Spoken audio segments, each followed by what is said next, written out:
Nah, memang tema yang akan kami bahas ini pun menjadi satu fokus dalam upaya bagaimana membangkitkan kembali sektor ekonomi setelah pandemi, atau bahkan sampai sekarang pun kita masih masuk dalam pandemi ya. Tetapi bagaimana upaya kita untuk membangkitkan kembali pertumbuhan ekonomi akibat pandemi COVID-19 sejak tahun 2020 lalu. Sektor pariwisata adalah sektor yang paling terdampak dari pandemi COVID-19. Pembatasan mobilitas masyarakat menjadikan sektor pariwisata seolah mati suri. Dan tentu hal itu berdampak pada pendapatan daerah ataupun pendapatan negara. Dan kini pemerintah telah melonggarkan mobilitas masyarakat. Tentu hal ini disambut baik, khususnya bagi daerah untuk kembali membangun ekonomi di daerah masing-masing, termasuk di Kabupaten Aceh Utara. Untuk memfokuskan kembali pembangunan di segala sektor untuk mengolehkan roda ekonomi masyarakatnya, termasuk di sektor pariwisata yang juga menjadi fokus pembangunan di Aceh Utara. Dan pagi hari ini kami akan berbincang bersama dengan dua narasumber kami yang langsung datang ke studio Pro 3 RRI. Yang pertama, tenaga ahli Bupati Aceh Utara bidang sosial budaya, Bapak Teguh Hidayatuddin. Assalamualaikum, selamat pagi Pak Hidayat. Waalaikumsalam, selamat pagi. Kabar baik ya Pak ya? Baik, alhamdulillah. Terima kasih banyak nih Pak, sudah singgah di studio kami pagi hari ini. Ya. Tapi ngomong-ngomong, kapan datang atau langsung dari Aceh tiba di Jakarta ini Pak? Jadi sebenarnya Pak Bupati yang akan datang, tetapi karena ada paripurna hari Senin besok, Pak Bupati berhalangan karena paripurna ini sehubungan dengan berakhirnya masa jabatan beliau yang tanggal 12 Juli nanti sudah berakhir. Artinya paripurna ini wajib hadir ya. Hadir Pak Bupati. Jadi di sini juga Pak Bupati mohon maaf, Pak Bupati memberikan apresiasi yang tinggi kepada Pro 3 RRI yang telah mengundang beliau, tetapi karena bersamaan acaranya beliau tidak bisa hadir. Yang tidak bisa ditinggalkan. Tidak bisa ditinggalkan. Beliau mohon maaf. Baik. Tidak apa-apa, dan pasti Pak Hidayat pun hadir di tengah-tengah kami, tentu juga akan memberikan pemaparan yang sangat menarik sekali, terutama sektor pariwisata ini Pak ya. Dan kami nanti juga akan menanti kedatangan narasumber kedua kita, yaitu anggota Komisi 10 DPR RI asal Aceh, Ibu Haja Iliza Saaduddin Jamal SE, yang mudah-mudahan tidak lama lagi akan hadir di studio kita untuk kita mulai dialog wisata pagi hari ini. Baik, Pak Hidayat, sesuai dengan tema kita, potensi wisata religi di Aceh. Kalau mungkin di awal bisa dijelaskan apa yang menjadi fokus pembangunan di sektor pariwisata yang saat ini sedang dilakukan di Aceh Utara. Ya, baik Mas. Tentu kalau kita berbicara pariwisata dengan potensi alam yang luar biasa di daerah kami, dengan laut-lautnya, terus pegunungannya, ya tentu sangat banyak. Selain dari memang pariwisata yang sudah ada secara tradisional di sana, ada air terjun, ada pantai. Terus sekarang kan ada wisata, misalnya keberadaan museum makam Malikus Saleh yang ada di Kecamatan Samudra. Jadi mungkin saat ini pemerintah juga konsen untuk memadukan pariwisata itu dengan karena pariwisata ini kan sangat berhubungan dengan ekonomi kreatif dan ekonomi digital hari ini. Nah, ini coba diintegrasikan sehingga bukan hanya membuka lapangan kerja baru, tapi juga sekalian mensosialisasikan potensi-potensi wisata yang ada di daerah kami. Jadi selain alamnya, ternyata Aceh ini juga memiliki potensi wisata kuliner, Pak ya. Iya. Itu yang di mana-mana ada. Nah, untuk aslinya pasti harus datang dulu ke Aceh Utara. Ya, kan beberapa menu makanannya sudah sangat terkenal. Tapi begini Pak Hidayat, yang juga ingin kita ketahui. 2 tahun loh kita terdampak pandemi COVID-19 sebelum pemerintah melonggarkan kembali aktivitas masyarakat. Nasibnya di sektor pariwisata dalam 2 tahun pandemi COVID-19 di Aceh Utara seperti apa itu, Pak? Kalau imbas COVID ini saya pikir sama ya, karena begini, protap kesehatannya itu kan sama. Ya. Bahwa ada physical distancing, social distancing, di mana ada pembatasan untuk terjadi interaksi. Sementara pariwisata ini kan sebuah interaksi, gitu. Di mana ada orang ingin datang untuk menikmati alam, kuliner, ataupun wisata-wisata menyangkut dengan edukasi sejarah dan segala macam. Saya pikir kami juga terkena imbas tersebut karena pembatasan untuk wisatawan datang ke objek-objek wisata. Ya, mobilitas masyarakat diperketat ketika itu, Pak ya. Dan sektor pariwisata itu digambarkan sektor yang paling pertama terdampak dan terakhir sembuhnya, Pak. Karena semuanya kena di sana. Ekonomi masyarakat pun sangat terdampak. Nah, bicara tentang Aceh, tentu kita tidak bisa melepaskan dengan religiusitasnya. Dan ini menjadi tema kita pagi hari ini. Potensi wisata religi di Aceh mungkin bisa digambarkan. Wisata religi yang ditawarkan Aceh untuk masyarakat Indonesia itu seperti apa ini, Pak Hidayat? Jadi keberadaan kekhususan Aceh itu termasuk kekhususan dengan keberadaan undang-undang syariatnya tadi.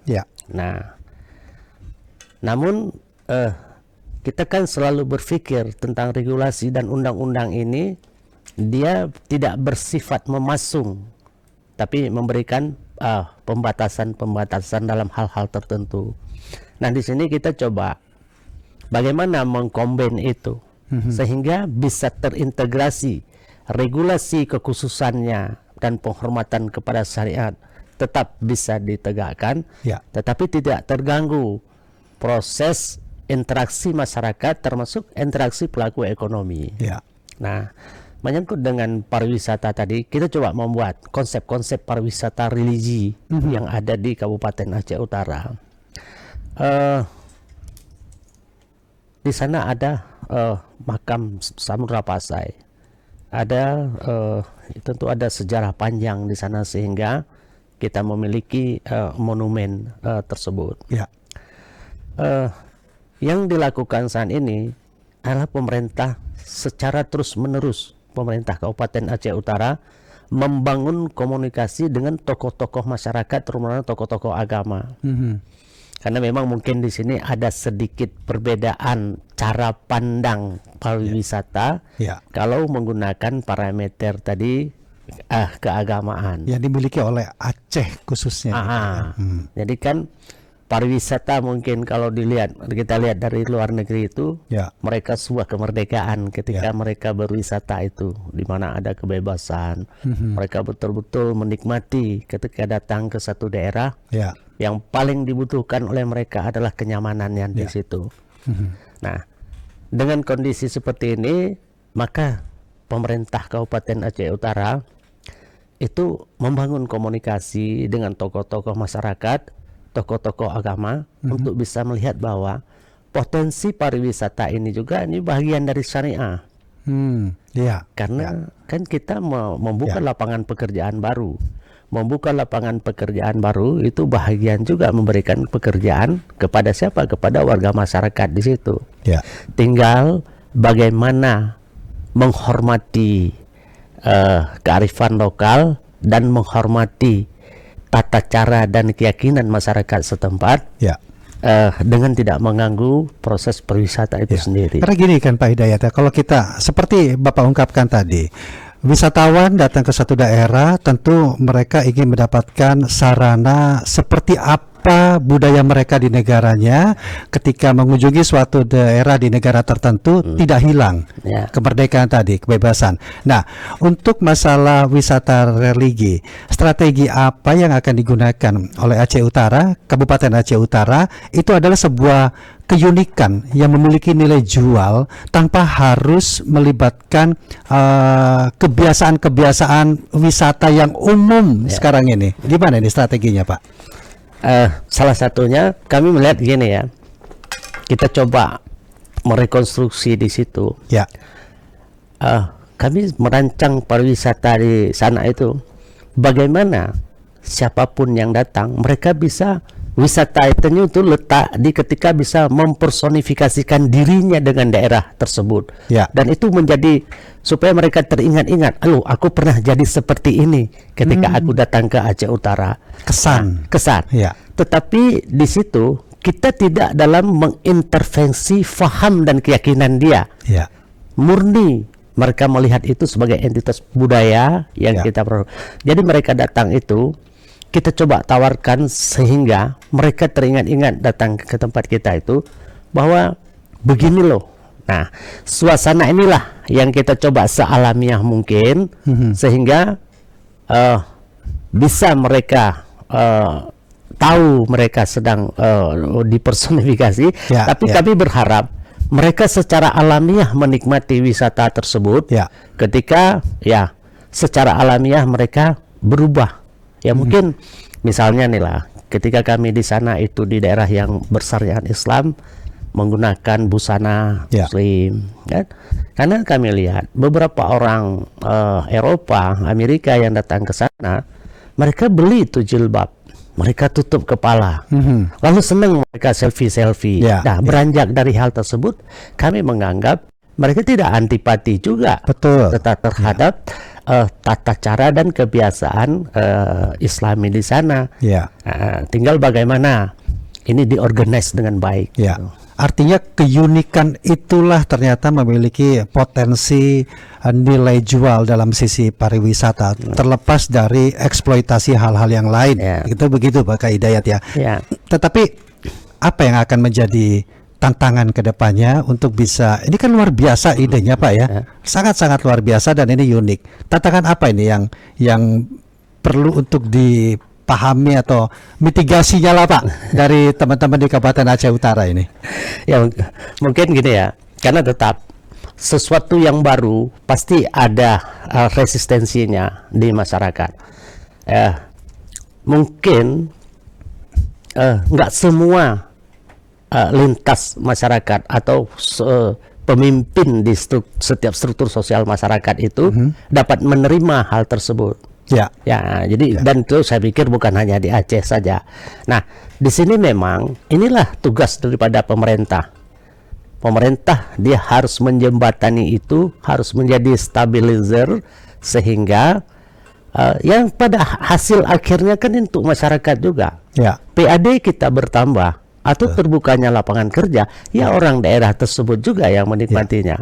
Jadi saya pikir inilah yang sedang dibangun komunikasi, di mana di Aceh Utara itu Pak Bupati itu sudah 5 tahun lebih membuat majelis subuh, di mana berkumpul baik itu pejabat Pemkab Aceh Utara, masyarakat, tokoh yang dia berpindah-pindah dari satu masjid ke masjid lain melaksanakan sholat subuh. Sholat kewajiban. Tetapi ada juga kan, ini penilaian orang melihat itu satu yang unik. Orang bisa dimobilisasi bangun itu setengah 5 pagi, mereka harus datang. Mungkin jarak dengan masjidnya bisa 5-10 km, lalu berkumpul dalam saf yang sama, penuh kesantunan melantunkan ayat-ayat suci tadi atau salawat kepada Nabi. Mungkin bagi kita yang melaksanakan itu kita sedang menjalankan kewajiban atau apa namanya. Tapi ada orang lain melihat yang menjadi hal luar biasa. Luar biasa. Mobilisasi hanya dalam satu isu, orang bisa datang dengan penuh kekhususan santun dan tidak ada rasa tertekan atau dipaksa untuk datang. Jadi itu juga pikir menjadi bahan kajian. Idenya juga berangkat dari situ. Ternyata Ya mungkin betul Pak, dari kita sebagai masyarakat hal itu sebagai hal yang biasa, tetapi belum tentu bagi masyarakat internasional itu akan menjadi sesuatu hal yang unik, yang menjadi kesan tersendiri ketika mereka bergabung atau berinteraksi langsung di dalamnya. Nah, untuk seluruh stakeholder yang ada, pemahaman untuk konsep-konsep seperti itu bagaimana saat ini? Apakah memang sudah satu frekuensi belum ini Pak Hidayat? Mungkin belum semua ya frekuensi, karena begini juga. Jadi dalam merealisasikan pariwisata ini kadang-kadang kan gini, kita juga harus punya ada yang akan kita tawarkan selain gagasan, dimana kan gagasan ini nanti kan dia akan terimplementasi pada saat itunya sudah jadi itu produk daripada wisata tersebut. Baik, Pak Hidayat, kita izin untuk undang pendengar Pak ya. Kali aja habis ngobrol ini langsung beli tiket ke Aceh ini Pak. Hadiah nonton Tari Saman, banyak hal-hal yang bisa kita nikmati. Silakan pendengar, Anda dapat menghubungi kami di line telepon kami untuk berbincang bersama dengan tenaga ahli Bupati Aceh Utara bidang sosial budaya Bapak Teguh Hidayatuddin dengan tema kita potensi wisata religi di Aceh. Atau Anda juga ingin berbagi pengalaman kalau Anda pernah mengunjungi Aceh, apa kesan Anda yang dapat Anda sampaikan dan membuat Anda ingin kembali untuk mengunjungi Serambi Mekah ini sendiri. Baik, sambil menunggu telepon Anda, ini menarik sekali ini Pak, karena jarang ide-ide seperti ini bisa diangkat dan menjadi potensi yang luar biasa sekali. Target pasarnya siapa nanti ini Pak? Wisatawan lokal Aceh sendiri atau dari luar Aceh atau bahkan internasional? Tentu kalau tahap pertama itu kan lokal gitu ya. Nah, dari lokal. Tapi kita berharap ini kan supaya dia mendunia. Jadi saya melihat di sini bukan hanya ada sebuah kita membuat semacam market atau pariwisata ya.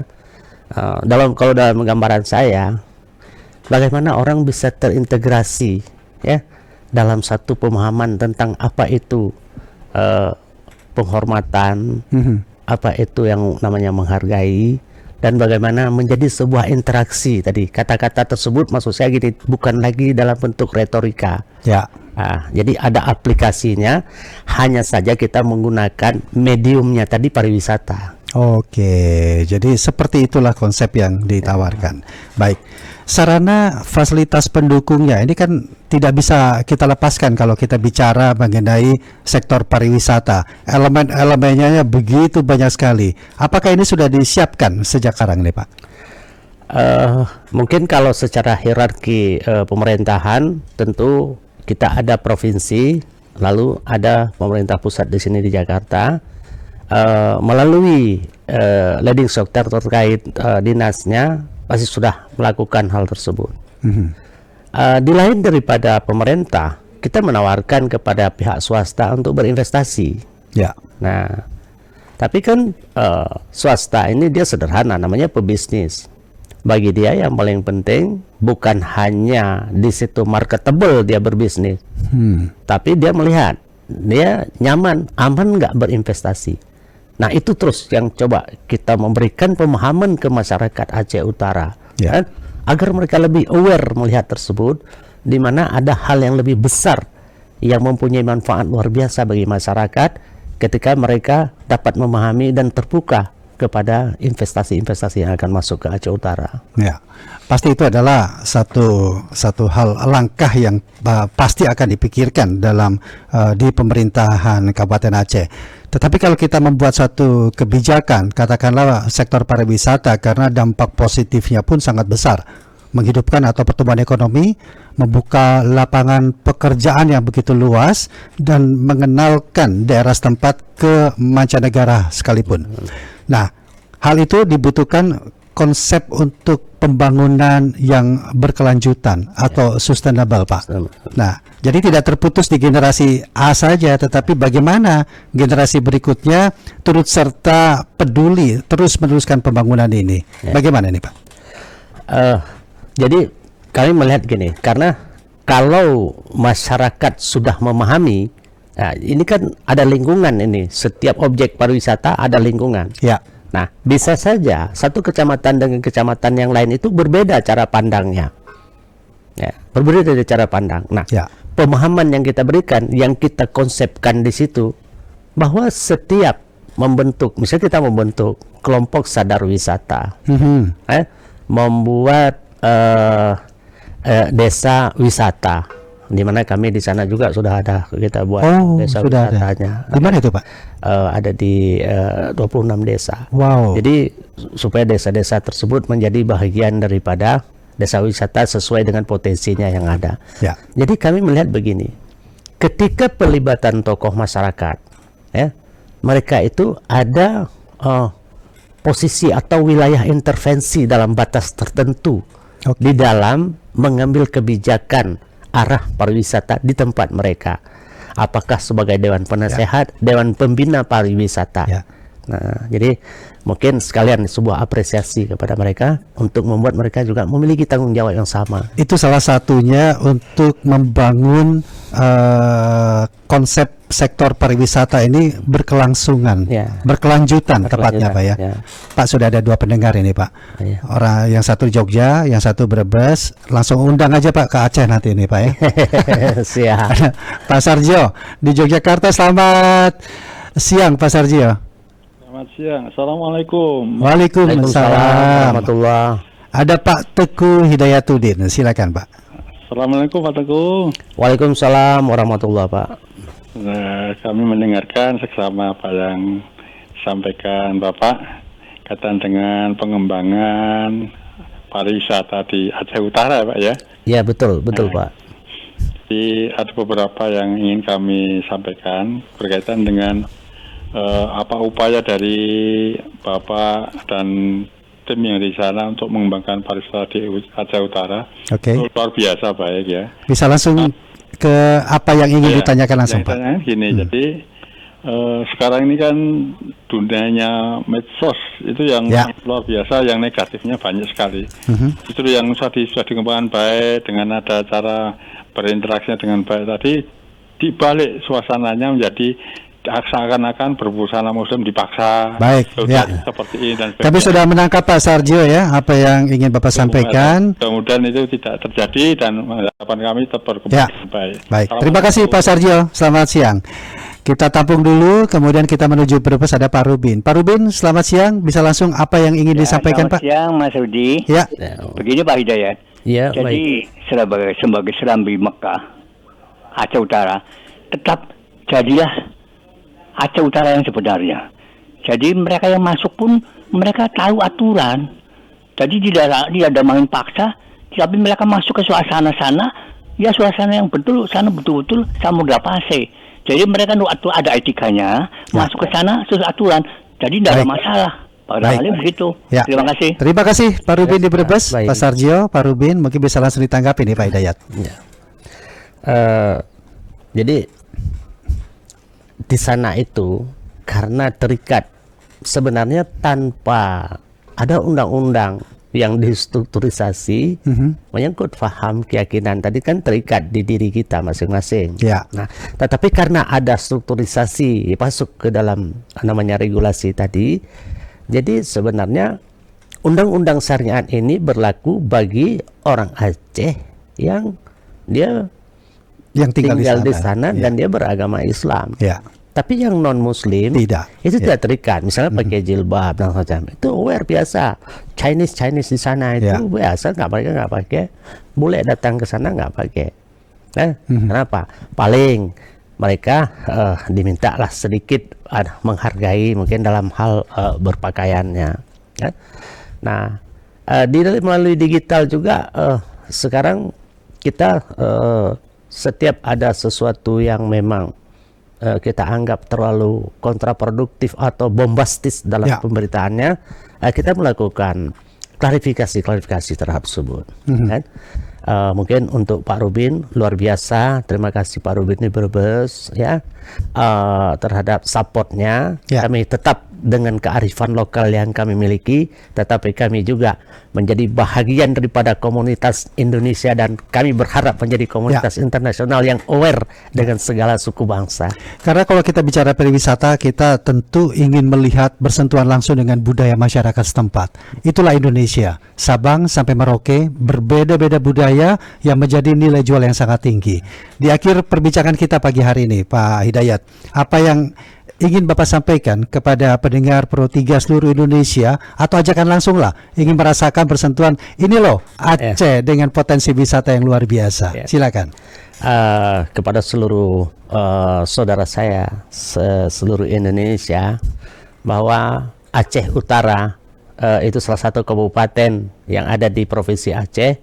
Kami memiliki potensi alam yang luar biasa.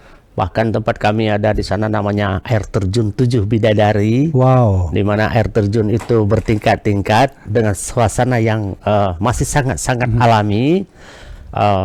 Kami juga punya sejarah panjang tentang terbentuknya kekuasaan kerajaan Samudra Pasai, di mana di sana ada monumennya. Dan kami sedang berbenah, kami dapat menerima kita aware kepada semua yang datang ke sana.